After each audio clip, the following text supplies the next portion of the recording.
It is a pleasure to introduce this evening's distinguished speaker, Dr. Roberta Lynn DiBiase, Chief of the Division of Pediatric Diseases at Children's National Health System, known as CNHS in Washington, D.C.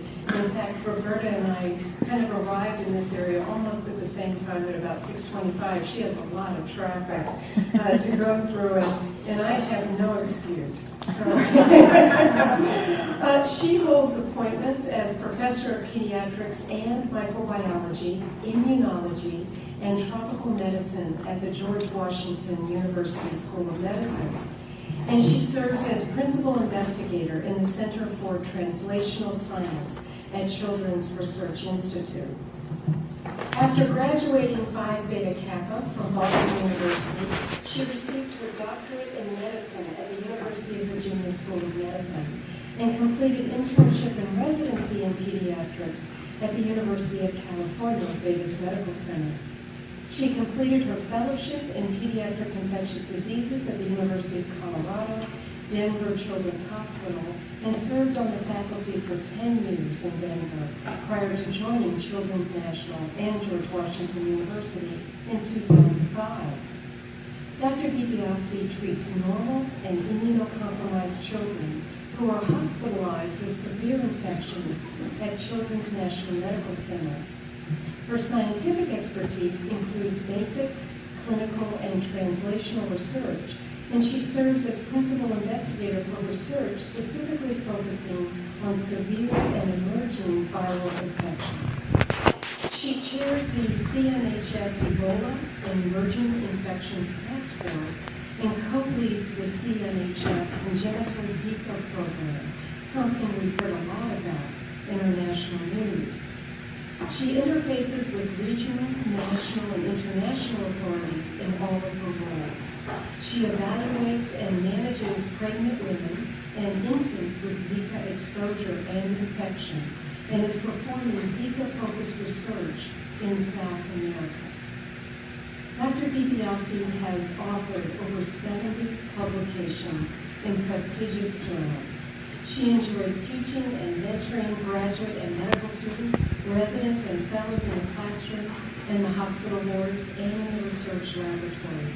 She is also actively engaged in continuing medical education for community physicians, outreach to the community, such as what she's doing here this evening for all of us, and educating the public via media appearances on NPR radio, in addition to local and national newspapers and television. We are so privileged this evening to have Dr. DiBiase inform us about Zika on our doorstep. Roberta, thank you.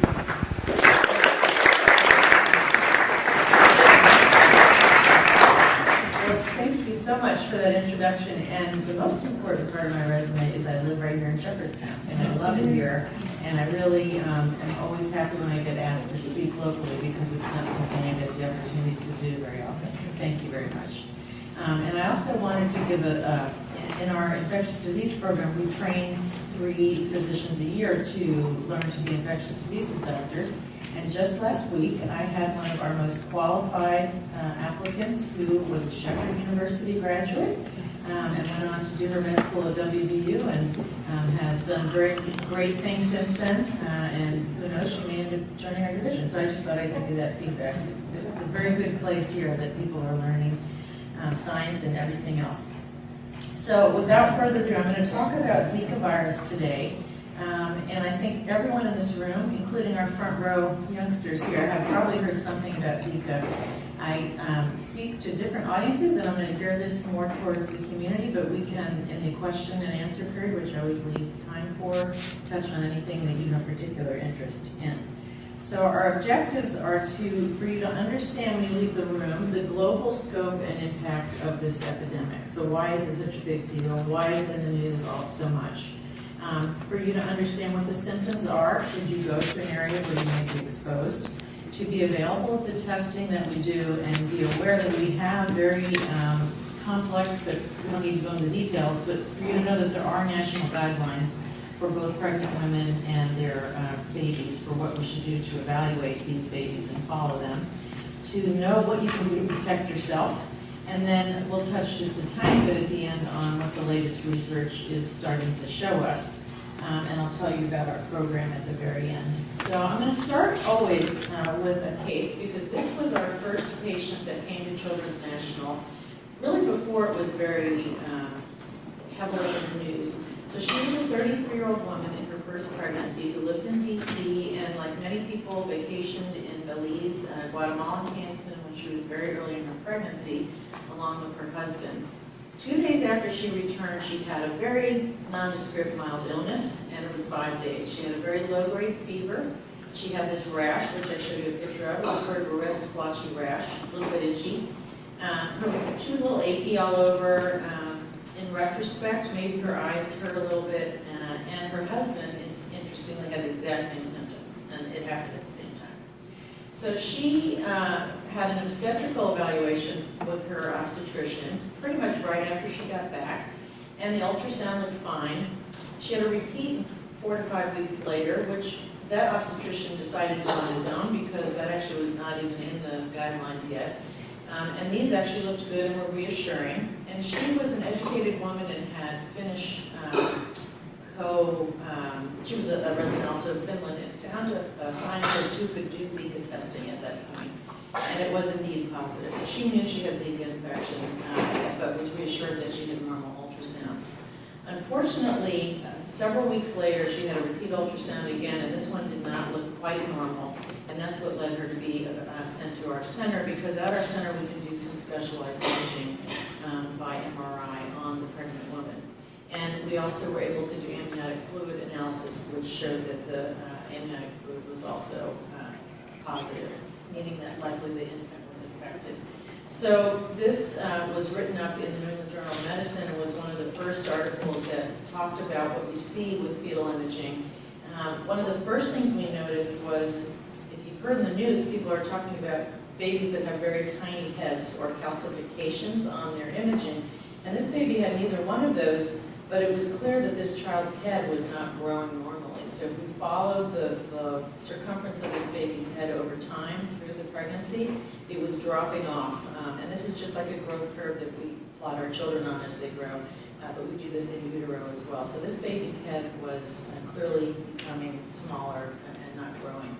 And here's an example of an MRI, just so you get a visual of what goes on, unfortunately, in some of these infected babies. So in a normal MRI, this line here is the normal thickness of the brain tissue as it develops at this particular gestational age. And this fetus had essentially no development of brain tissue here. It was extremely restricted. And all of the normal patterns and layering that we see in the brain were absent. We also have a really important structure in the brain, and this is the normal size, called the corpus callosum, which sends signals from one side of the brain to the other, and also a lot of other communication. And this is how it should appear as far as its size, length, and where it is in the brain. And this baby clearly had a very abnormal shape and size of the corpus callosum. So there were many other findings, but that's not the point of this lecture. I just think it's really important from many perspectives that this case gets your attention, because this is really why we're talking about Zika virus. It's not because thousands of people have a rash on this. It's really because of this horrible thing that can happen to the fetus in utero. So the first objective then is to remind you about what it is and where it's been and where it's going. So Zika virus, what the heck is it? It's an RNA virus, which means it's a little piece of genetic material. And it's in a family of viruses that are very related, highly related to dengue virus, West Nile virus, that I'm sure you've all heard of, or yellow fever virus. Usually, when it's not in the news, it's hanging out probably in the forest and being passed without us knowing between mosquitoes and non-human primates. But if a mosquito that's infected encounters a human, it's possible for the mosquito that carries the virus to accidentally infect that human. And then if another mosquito bites that human, it can set up what we call endemic transmission in a particular area. And that's exactly what's going on now. So if we look over time, the very first time this virus emerged was in a forest in Uganda called the Zika forest. And it was found by accident. It was, there were scientists doing experiments there on other flaviviruses, and they happened to isolate a virus that was not the virus they were looking for. And they termed it and named it Zika at that point because of where it had been isolated. What's interesting is that really between 1947 and 2007, with only a few isolated small instances of humans, there really were no major human cases or outbreaks of this virus. So it's a very long period, 60 years, where essentially not much happened. But then starting around 2007, so for over the last 8 to 9 years, there started to be these small focal clusters of human disease. And the first was in Micronesia. It then spread, it then popped up again in Tahiti and French Polynesia in a slightly larger cluster of cases because it's a larger island. And then it was in the Cook Islands. It moved to Easter Island, which was now approaching the Americas. And lo and behold, as you've heard now, it really spread explosively in this northwest corner, northeast corner of Brazil. And as you may have heard, and as this is updated every couple of weeks, it's really spread from that little corner throughout all of South America, up through Central America, essentially all of the Caribbean, Mexico, and we've had cases now in Florida, which we'll talk about in a moment, where there's actual transmission going on in the mosquito population. There have otherwise, though, been many cases in the U.S. from travelers, and I'll give you those numbers as well. Most recently in the news in the last couple of months, we've been very interested in what's going on now in Singapore, because in Asia, there's obviously a very large population that this could become as explosive, if not more so, than in South America. And there's been about 400 to 600 cases there that we're keeping a very close eye on. So, how concerned should we really be here in the U.S.? And I was also part of the Ebola response, and if you remember, there were some people that criticized various governing bodies about they were too slow to react or they waited too long. I don't necessarily agree with that, but there was a lot of political pressure and concern that this not be ignored and immediately there could be something done. And this was really the fastest I've seen all the agencies activate responses. So in January, which was about when our patient presented to us, the CDC issued its highest level travel alert for pregnant women in any trimester going to any of these areas. Soon after, the World Health Organization announced a global emergency. The CDC then activated to its highest level, and this is a great example of how the CDC works. A lot of my colleagues work in the CDC on a day-to-day basis and are actually heads of various sections, but even the highest level people are pulling 24/7 shifts in their emergency call center. So they really put all hands on deck for this to meet the response. I showed you the map of all the spread through the Americas, and we realized that travelers were still going and coming back and forth and being infected, and we were really concerned because the mosquitoes that transmit this, the appropriate species, do exist here in the U.S., and I'll show you a map of that. And as we thought would happen, there were first reports of transmission in the continental United States in the Miami area at the end of July. So this is a map as of a couple of weeks ago, and this is updated every week. You can look at it yourself on the CDC website. That shows essentially every state in the U.S. has had some cases. If it's dark blue, there have been over 100 cases. This lighter blue is 50 to 100, and as you go down, those lighter means fewer cases. And what I want you to focus on is, Florida, Texas, and California have the bulk of the cases, but here in the Northeast, we have a heavy burden of disease. And if we look at the states that are a catchment area for where I see referrals, we're really taking care of about 10% of the cases here in our region. And that includes cases in West Virginia, D.C., Virginia, and Maryland. If you then focus in on Florida, there's really only a very small area where, as opposed to these cases, which are all travel-related cases, so people who reside in the state but went to one of the Caribbean or South American or other endemic areas, there is a small area in Florida where these people did not go anywhere. They just happened to live there. And as of June 15th, there was a notice that anyone had been in this particular neighborhood called Wynwood, and it was really a 1 mile square radius area, 16 by 12 blocks, where they could find the Zika virus in the mosquito, meaning not just patients that came and went, but in the actual mosquitoes flying around. This was actually lifted on September 18th because there's very intensive spraying and other surveillance of the mosquitoes, and there have been no infected mosquitoes since September 18th. On the other hand, this other area of Miami Beach, which started out as a 1 mile radius, but now has been expanded to about a 5 mile radius, does still have active transmission of mosquitoes there. So that remains an area where pregnant women who don't live there should definitely not go. And if you have been there, you need to let your physician know. So as of, this is October 4th data, if we look at the U.S. states and D.C., there have been 837 pregnant women who have proven Zika infection.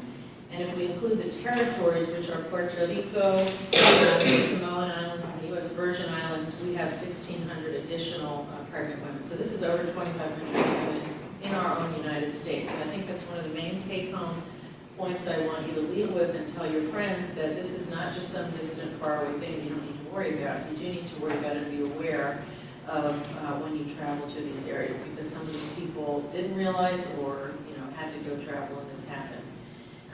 If we look at all cases, not just the pregnant people, it's of course a much higher number. So there are 3,800 cases confirmed in the U.S. and 24,000 if we include those territories. So these are the two mosquitoes that we think are the most effective transmitters of Zika, and this map shows you kind of a distribution of where they are in the U.S. So Aedes aegypti is really concentrated in the southern and Gulf Coast regions, and maybe that's about a third of the U.S. But if we then expand to this other species called Aedes albopictus, you can see there's a much larger swath of the U.S., including up here in the Mid-Atlantic, where the mosquito can live. So this is why we're so concerned and why there's so much surveillance going on in the mosquito populations, not just in Florida and the southern states. This I put in, this is a little bit technical, but I think it's fun for those of you who aren't aware or interested in science, that when we look at viruses, we kind of think of them as you can think of this as sort of a family tree. And what this shows you is the genetic relatedness of the viruses that we have known and captured over that whole historical period that I told you about. So if we compare the original viruses that emerged in East and West Africa, so the first one was in Uganda, as I said, 1947.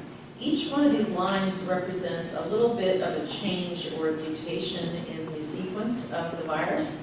And what this shows you is that the virus that's now circulating now, that we are hearing about cases, has changed from the original virus in Uganda. And there's a lot of research looking into what that means. Are there certain mutations that explain why all of a sudden we have so many human cases? Or does it explain why it seems to be so much more toxic to the pregnant woman's fetus? Because we really didn't see that earlier on with the smaller outbreaks. Okay, so what does Zika virus look like? It's essentially a very mild illness. 1 out of 5 people will have symptoms at all, and 4 out of 5 will have absolutely no symptoms and not know that they're infected. It's like our first patient I told you about: fever, rash, joint aches, maybe red eyes, and the symptoms last 5 to 7 days. Very uncommon to be hospitalized, very uncommon to die, but this major risk is for the pregnant woman because of this issue with brain development, as well as some other birth defects that I'll show you. Very rarely, we're also seeing something called Guillain-Barré, where after the infection, the nerves can be attacked and can cause temporary paralysis. But we see this in all sorts of other infections, and it doesn't seem to be the major presentation of the disease. And when we talk to our friends who've had dengue disease, if you've heard of that, a lot of people say it's a lot like dengue, but it's much milder. So they call it dengue light. If you've ever had dengue, this is sort of a mild version of dengue if you're not pregnant. So this is the rash. A lot of people say it's very itchy, which distinguishes it a little bit from some of the other viruses that circulate in the same area and can look similar. And this is a typical example of what the eyes look like, with this redness without any discharge. There can be joint swelling, but we don't see that very often. And the Guillain-Barré, that attack on the nerves that I told you about, we now think there's about a 2 to 10-fold increase in the chance of that happening when we look at areas where the virus has been circulating. And this was a really nice article that just came out a couple of weeks ago, where they, if you just concentrate on this one, they took all the different countries where there has been Zika virus transmitted, and they plotted it on a graph over time. So this is the week of the epidemic. And then they took all the cases of Guillain-Barré syndrome, and lo and behold, there was a very good overlap. And this held up no matter what country you put the graphs in. So there really is a tight link now, whereas this was debated a little bit early on in the illness. So these are a little bit disturbing pictures, but you need to see this to understand why we're so aggressive about getting the message out. And these are all different children who have had severe Zika virus infection, and they have very, very small heads. Now, we see small heads in other congenital infections and genetic causes, but this is extreme microcephaly, meaning if we look at the growth curve, it's at almost off of the growth curve. So not just a little small, but extremely small. And you can imagine that these children have many medical problems that are difficult to deal with, even here in our developed countries. But you can imagine it's magnified many-fold more if you're in a country where there really is not good access to care. So these families are doing the best they can with these children. We see neurologists that are describing specific findings of the skull and other parts of the baby that are helping us to pick this up sooner and get these babies the services they need when we can get access. And really, the whole signal of this entire Zika epidemic was essentially doctors in Brazil saying, I'm seeing a lot more cases of children with small heads. How about you? And this is really how we ever identify an emerging infection. The doctors need to talk to each other. They call their health department. The health department say, hey, yeah, everyone's seeing this. What's going on? And it turned out there were over 4,000 cases, which was much higher than what they would expect usually at baseline. They usually would have 150 cases a year, and there were over 4,000 cases. And lo and behold, when they went back a year and they asked doctors, was anything going on, a year ago? And they all said, yeah, as a matter of fact, there was this crazy illness that looked like dengue, but nobody's dengue test was positive. And then they went back and looked at the blood of these people and found that they identified this new virus. Right now, we're doing a very large case control study in Brazil and Colombia to try to get a better handle on how long has it been in all these different areas and how many babies really have been affected. So if we look at what we know today, there's still so much we do not know. This was a study in Brazil by one of my infectious disease colleagues at UCLA, and she studied about 100 women who were likely to have infection and figured out how many of them ended up having an affected baby, and it was almost a third, which is very, very high in the setting of a viral infection during pregnancy and made us very nervous. There's subsequently been a Colombian study where they're following a much larger number of babies. And we don't have the results yet for the babies that were infected early in pregnancy, which are the ones we're most worried about. But there was good news from the babies that were infected in the last trimester, in that they didn't seem to have as much severe disease. Now, we don't know if down the road those children are going to have issues or learning problems or autism, and we're following those kids very carefully. But this is going to give us a lot of information about giving some information to mothers to let them know how much at risk they are, depending on when they were infected. And here in the U.S., we have a registry. So far, there have been 26 infants born with birth defects and 6 pregnancies that have been lost due to birth defects. And they have ranged from a variety of things, not only brain abnormalities, but problems with joints, hearing loss, visual problems. So there's a whole host of things that we're starting to understand as part of the Zika syndrome. Many radiologists are now reporting the variety of changes, and I think that they're more and more picked up over time. This is a good example of the fetal MRI, just to give you an idea of how well we can see the structures of the brain. And hopefully we'll be able to at least be able to tell mothers if they should expect a problem, and then we can get all the specialists set up ahead of time so we can help the baby right away.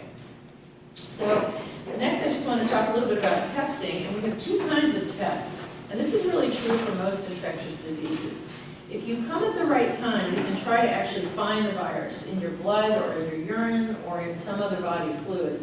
And that's called PCR. It's a special test where we can take even a tiny little speck of DNA or RNA, which in this case is a virus, and amplify it so that we can measure it.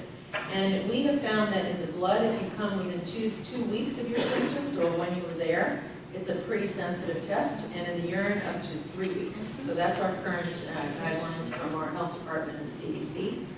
But if you don't have symptoms or you come later than the 2 weeks, we have other tests we can try to do that look at your body's immune response or antibodies to that virus. And this test so far has been helpful and positive, but if negative, there's a lot of problems with it. It kind of comes and goes, or it doesn't come up very high, or it reacts with other viruses that you may have been exposed to, so it hasn't been that easy to exclude infection in pregnant women only using this test. We have a very complex system to get it tested through our health departments, and it's different for each state, but we all do that as part of our congenital Zika programs. So you don't have to necessarily rely on your own physician who may or may not know how to do that. They can consult with an expert to do that. And this is just an example of how the virus comes and goes within about a couple of weeks, but then the antibodies come up about 2 weeks and then decline by 12 weeks. So the problem I personally had are moms that have come to me after 3 months of travel and they have just thought about getting tested, and at that point we really cannot exclude that they were infected. And we need to follow them serially and then also follow the baby for a long time to make sure that there's no infection. This is not for you to worry about at all, but I want you to know that the CDC has very complex directions to your obstetrician, to your pediatrician, about exactly what to do. And essentially this changes every few weeks based on new information that we gain. But right now the take-home point is if you are pregnant and you have been to one of the areas where there is endemic transmission in the mosquitoes, including those neighborhoods in Florida, you must be tested. And you should be tested no matter when you end up thinking of it or going to your doctor. And you may be tested at multiple times during your pregnancy, depending on when you come to see us. The same is true for the babies. We give very specific directions to the delivering hospital about which tests to send, which specimens, and we follow these babies extremely closely over a variety of months by a variety of tests to make sure that they are infected, or to know if they're infected or not, and if we don't know if they're infected, still to follow them and make sure that they develop and behave normally. So this is just an example of how complex it can be and why you really need a program at a children's hospital where all these specialties are in one place, because you can imagine it would be impossible for a family to go to 7 different places to see a neurologist to handle seizures, or to see their occupational and speech therapist for speech problems, or their physical therapist to help the child walk normally. They can have problems with balance, they can have problems with feeding, they can develop deafness, they can have visual problems, they can have endocrine problems. So we also have a very robust family support service for all severe infections in children at Children's Hospital, and that's a very important part of our program. There's also a roadmap now that's been developed by the CDC for pediatricians. So once they have come to a center and have had the evaluation, this makes sure that no one gets lost, and that we follow them at 2 weeks, a month, 2 months, 3 months, 6 months, 9 months, 12 months intervals, and tells the pediatricians exactly what needs to be done and who to refer to. Okay, so what can you do to protect yourself and your loved ones? The vast majority of transmission is from the mosquito to the human. But as we've explained, there can be mother-to-fetus infection, and there can be sexual transmission. There can be transmission through tainted blood products, and there's actually a test that's being now developed, well, it's already developed, but it's being implemented at every blood bank in the U.S., even if it's not in those states yet, because we want to be sure that doesn't happen. And we are starting to find it in other body fluids, but the good message is so far we have not seen a lot of evidence that there is active transmission by these tears, saliva, urine, or breast milk. There is one case you may have read about in the news where it seems that it was likely there was a unusually large amount of virus in the tears of an elderly patient, and he may have infected his son. But this is the only case in the entire world where this is seen and documented. So for the most part, it's really a bloodborne or sexually transmitted disease. And this is just a cartoon to remind you of that. So most people get it from a mosquito bite. So we're going to talk about how you can prevent mosquito bites if you're in an area and you just can't avoid being there. The mosquito becomes infected. It can stay. One lucky thing about these mosquitoes is they're not very fast or far flyers. So if you can control it in a small area, it's unlikely that they're going to move on to very faraway areas and infect larger or other neighborhoods. But the mosquito can then continue to spread within the population, as we've seen a little bit in Florida. It can happen in pregnancy, it can happen through sexual intercourse, and through blood transfusion. So this is very important, and probably the most common question we get asked. If I'm trying to get pregnant and I'm going to travel, or my partner has traveled, what should we do?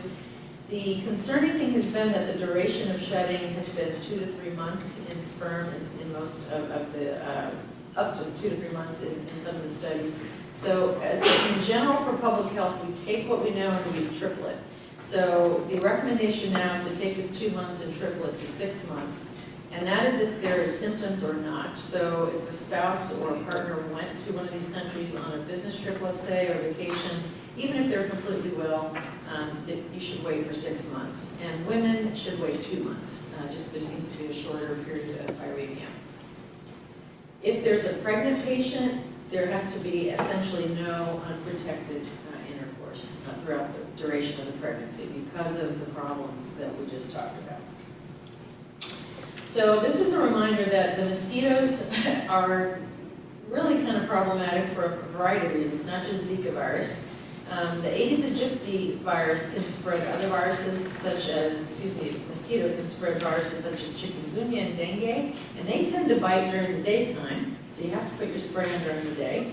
And then these other mosquitoes called Culex mosquitoes, which spread West Nile, they tend to bite in the evening and in the early morning. So there's really no time during the day where you shouldn't be using repellent or being aware of mosquito bites, particularly if you're in a region where it can be spread.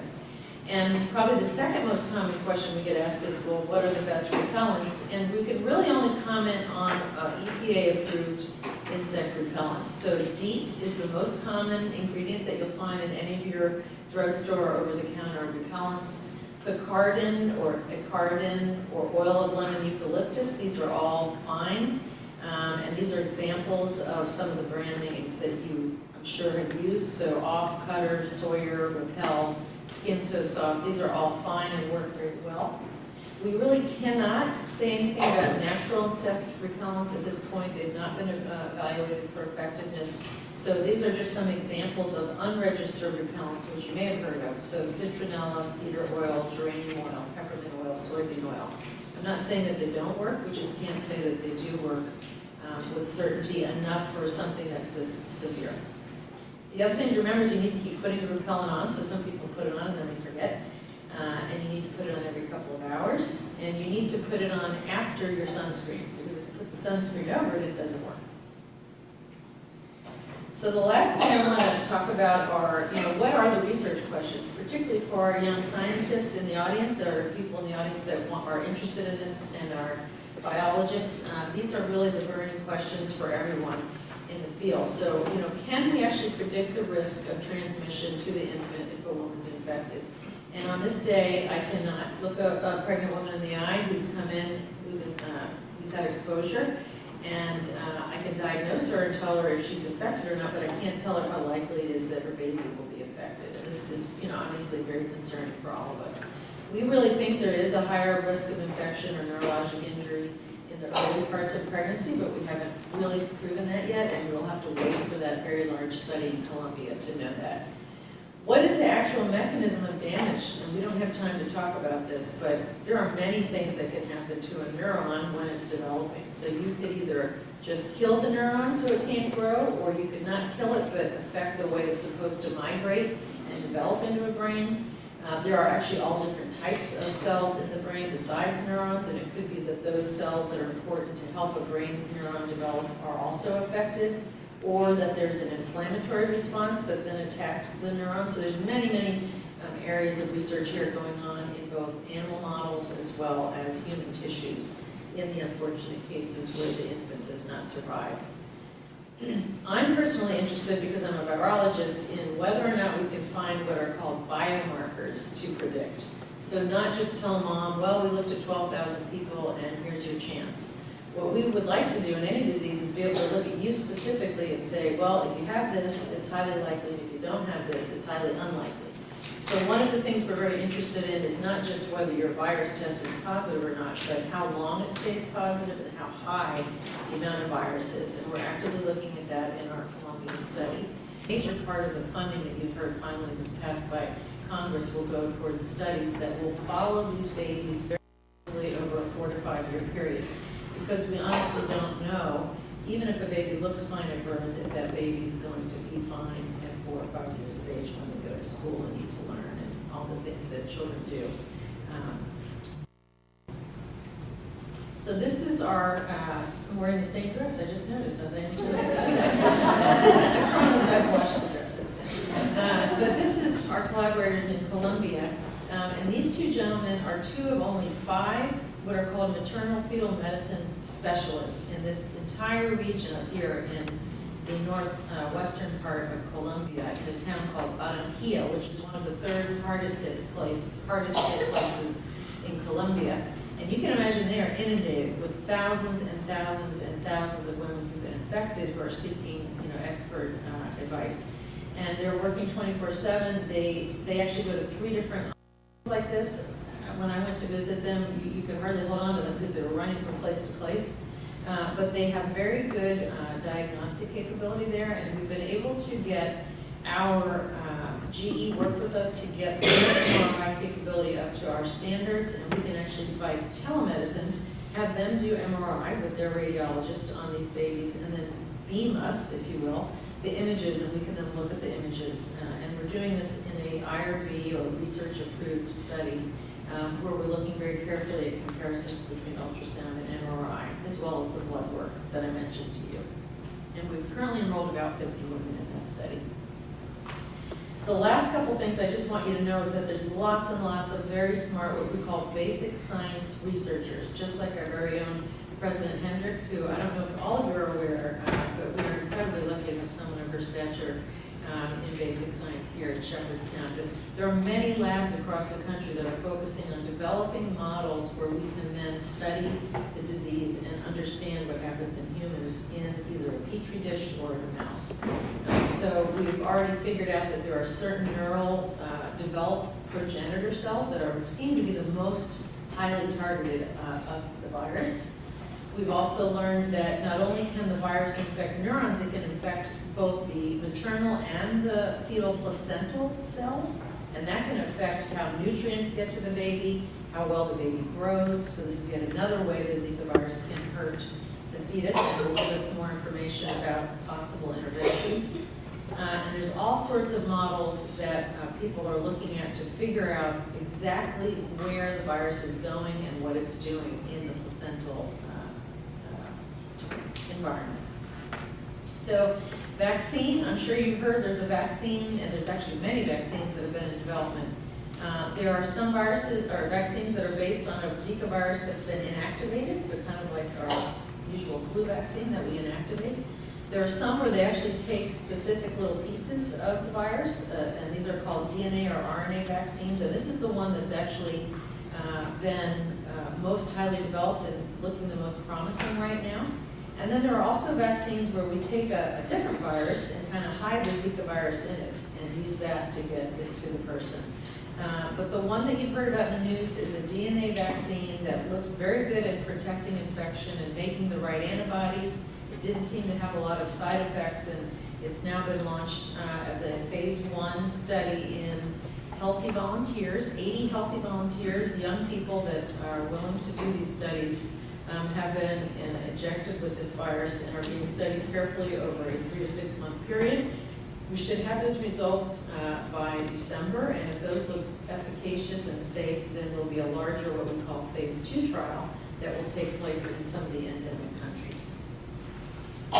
So lastly, I want you to know that we were actually the second in the country to launch a congenital multidisciplinary program, and it really stemmed directly from that first patient we saw, and then the volume of patients that started seeking our care. This is my partner in this enterprise. So Audrey Duplessis is a neurologist and a fetal medicine specialist who runs our Fetal Medicine Institute. We had already had a very good collaboration with other infections of the fetus and newborn, and it was a kind of a natural progression for us to do this for Zika virus. We also have a specialist who's expert at coordinating the care for children that have complex medical needs. So all of our children that have cerebral palsy or a host of other genetic disorders have the very same issues that these babies have, and she's an expert at making it smooth and figuring out when they need to go where. We have 2 radiologists that specialize in the fetal MRI. We have a nurse practitioner who's dedicated to the day-to-day, making sure that the parents and the families and the maternal fetal medicine docs all stay in very close communication. And then we have 2 neurologists who are expert in this area as well. So we coordinate clinical care. We have the capability for the advanced imaging. We are doing research both here in the U.S. and Colombia, and we are working with the American Academy of Pediatrics as well as the Centers for Disease Control to develop policy and help drive the research that needs to be done for these babies. So I'm going to end there, and I think we have left plenty of time to take questions. And I thank you so much for coming.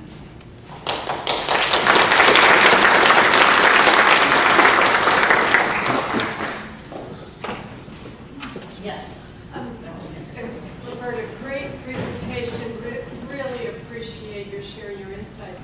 I'm curious whether there's any specific outreach to airlines, air carriers that go between the U.S. and they go between these particular areas where you have a high incidence of Zika virus.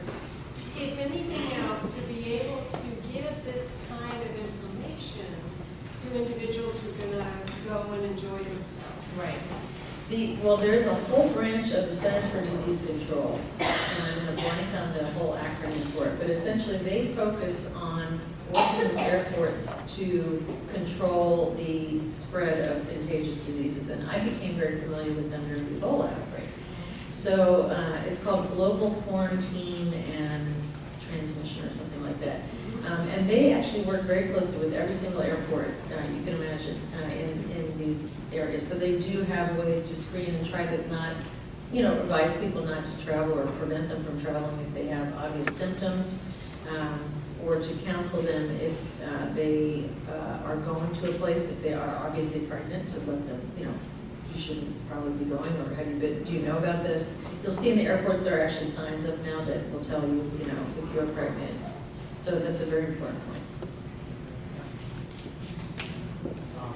I was curious, so you make part of this, but you said statistically 8% of people are asymptomatic. Right. Does that also apply to the DO cases as well, or is that sort of additional? We don't know that number yet. So you're absolutely right. Just to repeat in case you couldn't hear what he said. So 20% or 1 in 5 will have the symptoms that I showed you, the rash or the fever or the achiness, flu-like illness. But 4 out of 5 will have no symptoms at all. And that goes for all of us in this audience, a pregnant mom, anyone who's other than a fetus. The fetus, we don't know if the mother's pregnant. I can't tell you the percentage right now that of the babies that will get infected. And furthermore, even if the baby is infected, I can't tell you the percent that will have that most severe form. And probably more concerning, all infectious diseases or any disease are kind of described as a pyramid. And the worst thing is what we call the tip of the iceberg. You've heard that term, right? So it's really easy to pick out something really abnormal. You notice it, and that's what happened when they found all those infants with very small heads. But we all know that almost no disease is there just the worst form of it. There's a spectrum of disease. And actually the vast majority of the disease is sort of below the radar that we don't notice. And really that's what's the most concerning to us, because if we have, for instance, let's just take Puerto Rico. If there's 2,000 pregnant women who've been infected, well, there may only be, 100 babies that have severe disease, which is way too many, but, not 2,000. But there might be 2,000 that actually have long-term developmental problems. We just don't know that yet until we study these babies really carefully over a long period of time. Are there any stored serum from EP47? Chance? It's a great question, and this is one of the. So the question was: is there stored sera or blood that we can then look at for antibodies? Because we all look at that map and there was a case, that was not in a human, but a virus was found in 1947, and why was it not? What happened between 1947 and 2007? So, in fact, they have gone back to some of these smaller islands, like Polynesia, which had a relatively, it's a small island, but a relatively large number of people lived there, and tried to do sero studies to see if it had been there way before that. And so far, it doesn't seem like, from the studies they've done so far, that there was, missed disease for 60 years. It really does seem that, for whatever reason, it just did not circulate very well or very obviously in humans until these later couple of decades. But there were these isolated outbreaks, for instance, in some of the Asian countries, like there'd be a few cases in 1967 and then nothing. And then a couple of cases in 1972 and then nothing.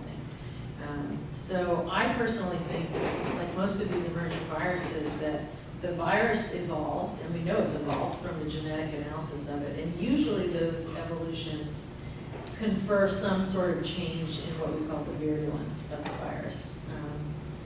If you're interested in arboviruses in general, which has really been my career, I'm really interested in arboviruses. That means a virus that can be transmitted by a mosquito or a tick vector. We've never seen an arboviral infection do this to a fetus. I mean, that is just not anything we've ever seen a flavivirus do. So West Nile virus doesn't do it, dengue doesn't do it, chikungunya does not do it, and they are very similar viruses. In fact, when a new virus emerges, the first thing we do is go to our basic scientists and say, tell us everything you know about the viruses that are kind of like it, because that's going to help us, right, predict what to do and what this virus is going to do. But this virus is just doing some weird things that we've never seen a flavivirus do. And the sexual transmission, that's also really never been seen before and really vastly complicates the control of the virus.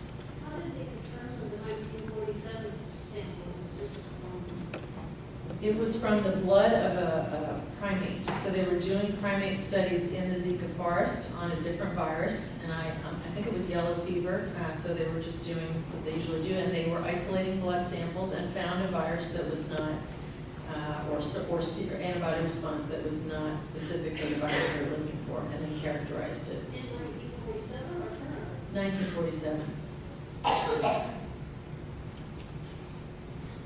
Yes. I'm curious about the geographic susceptibility. So I guess Project goes ground zero is in Uganda, but I'm not seeing any reports of it, continuing African countries. So I'm just curious as to whether we've seen any geographical differences that make you more prone to getting the virus, and also maybe you might have ideas of what the racial representation is of susceptibility. These are all fabulous questions in areas that are being researched. So, some people believe that, well, perhaps there really has been human disease in Uganda or other parts of Africa, and it's just that the public health surveillance is not as robust and it was, not picked up.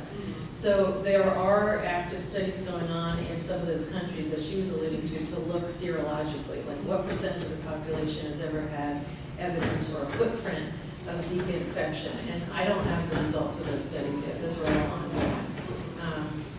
The other part of your question is, are there certain ethnicities or genetic backgrounds? Yeah, and that's actually, for instance, part of our study. So we're taking some of the reserved blood from all the pregnant women and trying to see if there's a biomarker that could suggest the person who's more likely to have a fetal involvement. Yeah. So, when you think about the Zika virus preferentially targeting the brain, and then you think about the Duke Medical Center studies using the poliovirus to target glioblastoma multiforme, stage 4. Zika virus does have that possibility for being used to target glioblastoma. I was talking to some of my colleagues there a few weeks ago. They really, when you see the good with the bad, they really are looking at it from a completely different aspect. Mm-hmm. So this is why we're so lucky to have a brilliant scientist as our university president, because as she said, all things in nature, we may see the bad side of something, but there's usually a reason why it's there. It's not, it's not the virus is trying to be mean and do something. It's just in part of our environment, our ecology, and has a little niche. And if you're really smart and think out of the box, you might say, well, this is how it is, and this is unfortunate, but how could we use what we know about this to do something good? So what she's talking about are, and this has been looked at with other viruses, could you use a virus that has this tendency to go to the brain and deliver something that you want to go to the brain, like a therapeutic agent? And I have a friend who's at Case Western who, this is another example of your student, you don't know where your career is going to go. She was actually a materials engineer, is a materials engineer, and she learned all about structures and molecules, and she got really interested in nanoparticles, and but she had no training in medicine, health, biology, nothing. But she's so brilliant and came up with this idea of designing these little molecules like a tobacco virus, mosaic virus, and packaging it with things that we want to put and deliver them to certain cells. So she's now, I think she's 20 years younger than me and has 150 papers or something. So she's, a prolific scientist, but is going to do good for the world with something that, you wouldn't necessarily think would be a good thing. So that's a great point. What's the best way to keep track of where the Zika is, for example, Florida or other places in the U.S., and also in other countries that one may be considering traveling to? Yeah. I mean, the best way for the average person, you can go to the CDC website, and there's all the surveillance data is updated every single week. So they'll tell you, the Linwood neighborhood is now, there hasn't been anything detected for 3 mosquito cycles, and that's not considered a risk area right now, if you're pregnant. I probably still would go there personally, I'm just kidding, if I were a pregnant woman, just in case it comes back. But there is active surveillance in all parts of the U.S. So we actually have emergency response meetings every week with our Department of Health, and we get an update from them. They go around and do mosquito pools everywhere in the U.S., and if they find a positive, which they haven't, knock on wood, anywhere else, but what they did in Florida is then they go out in 150-meter square radius zones, and they keep testing mosquitoes until they define the actual area where the endemic mosquito transmission is going on and where it ends.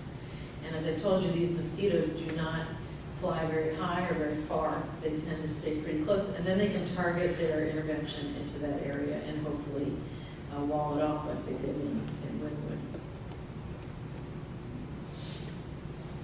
Yeah. Is there anything through your research that you would suggest to the healthcare workers like nurses and doctors that they should implement in their practice?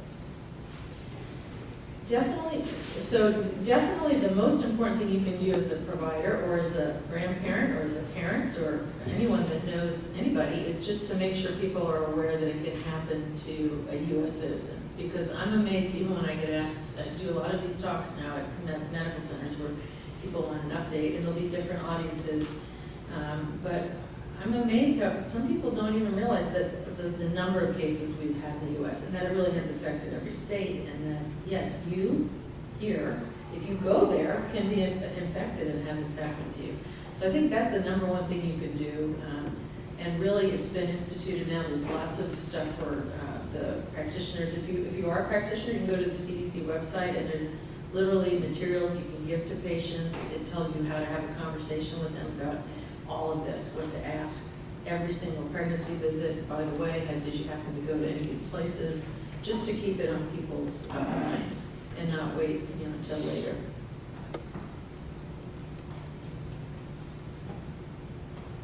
Okay?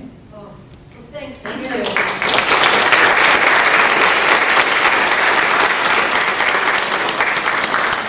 Please join us in the atrium so we can meet our speaker and enjoy some wonderful little warming tidbits.